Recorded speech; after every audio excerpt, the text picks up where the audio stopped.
حضرت جابر رضی اللہ عنہ سے روایت ہے کہ جب مشہور انصاری صحابی حضرت سعد بن معاذ رضی اللہ عنہ کی وفات ہوئی تو ہم لوگ رسول اللہ صلی اللہ علیہ وسلم کے ساتھ اس کے جنازے پر گئے۔ پھر جب رسول اللہ صلی اللہ علیہ وسلم نے نماز جنازہ پڑھائی اور ان کو قبر میں اتار کر قبر برابر کر دی گئی تو رسول اللہ صلی اللہ علیہ وسلم نے سبحان اللہ کہا۔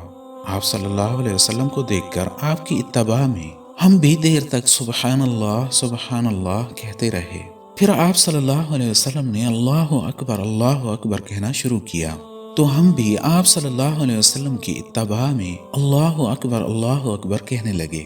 پھر آپ صلی اللہ علیہ وسلم سے پوچھا گیا کہ یا رسول اللہ صلی اللہ علیہ وسلم، اس وقت آپ کی اس تسبیح اور تکبیر کا کیا خاص سبب تھا؟ آپ صلی اللہ علیہ وسلم نے فرمایا کہ اللہ کے اس نیک بندے پر اس کی قبر تنگ ہو گئی تھی، یہاں تک کہ اللہ تعالیٰ نے تنگی کی اس کیفیت کو دور فرما کر کشادگی پیدا فرما دی اور اس کی تکلیف دور کر دی۔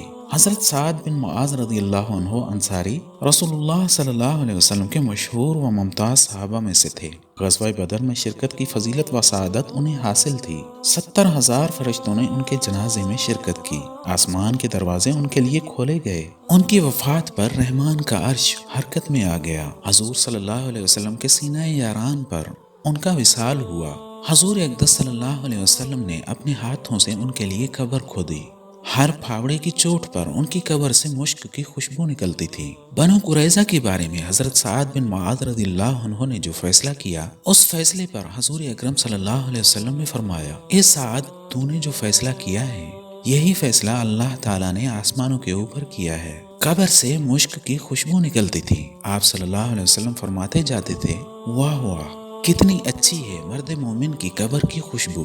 جس کمرے میں سعد بن معاذ رضی اللہ عنہ کی نعش رکھی ہوئی تھی وہ کمرہ فرشتوں سے کھچا کھچ بھرا ہوا تھا۔ ایک فرشتہ نے پر ہٹایا تب جا کر حضور صلی اللہ علیہ وسلم کو بیٹھنے کی جگہ ملی۔ جب جنازہ اٹھا تو حضور اکرم صلی اللہ علیہ وسلم نے فرمایا، فرشتے اس کے جنازے کو اٹھائے ہوئے ہیں۔ باوجود اس کے قبر کی تنگی کی تکلیف سے ان کو بھی واسطہ پڑا، اگرچہ فوراً ہی اٹھا لی گئی۔ اس میں ہم جیسوں کے لیے بڑا انتباہ اور بڑا سبق ہے۔ اللہم ارحمنا، اللہم احفظنا، اے اللہ ہم پر رحم فرما، اے اللہ ہماری عذاب قبر سے حفاظت فرما۔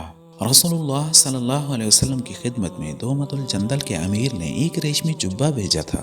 صحابہ کرام رضی اللہ عنہم اجمعین نے ایسا قیمتی اور شاندار جبہ کبھی نہ دیکھا تھا۔ صحابہ رضی اللہ عنہم اجمعین اس کو بار بار چھوتے اور اس کی نرمی و نزاکت پر تعجب کا اظہار کرتے تھے۔